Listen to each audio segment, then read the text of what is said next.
ಕುಡಿಯುವ ನೀರಿಗಾಗಿ ಸಿಎಂಗೆ ಮಕ್ಕಳು ಪತ್ರ ಬರೆದಿರೋ ಘಟನೆ ಚಾಮರಾಜನಗರ ಜಿಲ್ಲೆಯ ಕೆಂಪಯ್ಯನಹಟ್ಟಿ ಗ್ರಾಮದಲ್ಲಿ ನಡೆದಿದೆ. ನಮ್ಮೂರಲ್ಲಿ ನೀರಿಲ್ಲ, ಮಳೆ ಬಂದು ತುಂಬಾ ದಿನ ಆಯಿತು. ತಂದೆ ತಾಯಿ ನೀರಿಲ್ಲದೆ ದೂರ ಹೋಗಿ ಕೆಲಸ ಮಾಡ್ತಾರೆ. ಕೃಷಿ ಬಿಟ್ಟು ವಲಸೆ ಹೋಗಬೇಕಾದ ಪರಿಸ್ಥಿತಿ ಇದೆ.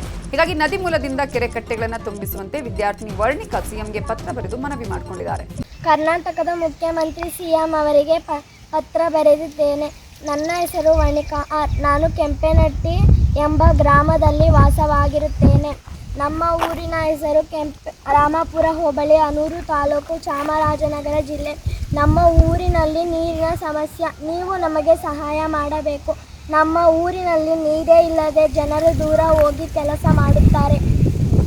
ನೀವು ನಮಗೆ ಸಹಾಯ ಮಾಡಿದರೆ ನಾವು ಮತ್ತು ಪ್ರಾಣಿ ಪಕ್ಷಿಗಳು ಸಂತೋಷವಾಗಿ ಬಾಳುತ್ತದೆ ಮತ್ತು ಪ್ರಾಣಿ ಪಕ್ಷಿಗಳು ನೀರೇ ಇಲ್ಲದೆ ಸತ್ತು ಹೋಗುತ್ತವೆ. ಇದನ್ನು ನೋಡಿ ನನಗೆ ತುಂಬ ಬೇಸರವಾಯಿತು. ಅದಕ್ಕೆ ನಾನು ನಿಮಗೆ ಪತ್ರ ಬರೆಯುತ್ತೇನೆ. ನೀವು ಈ ವಿಡಿಯೋವನ್ನು ನೋಡಿ ನಮಗೆ ಸಹಾಯ ಮಾಡಬೇಕು. ನೀವು ನಮಗೆ ಸಹಾಯ ಮಾಡಲೇಬೇಕು. ಇದನ್ನು ನೀವು ಮಾಡಿದರೆ ನಮಗೆ ದೇವರಂತೆ.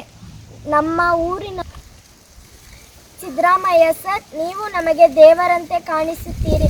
ಕಬಿನಿ ಜಲಾಶಯದಿಂದ ನಮ್ಮ ಗ್ರಾಮಗಳಿಗೆ ಮತ್ತು ರಾಮಾಪುರ ಹಳ್ಳ ಡ್ಯಾಮ್ಗಳಿಗೆ, ನಮ್ಮ ಹಳ್ಳಗಳಿಗೆ ಮತ್ತು ಕಾಲುವೆಗಳಿಗೆ ಕಬಿನಿ ನೀರನ್ನು ತಲುಪಿಸಬೇಕು. ಇದನ್ನು ನೀವು ಮಾಡಿದರೆ ನಮಗೆ ದೇವರಂತೆ.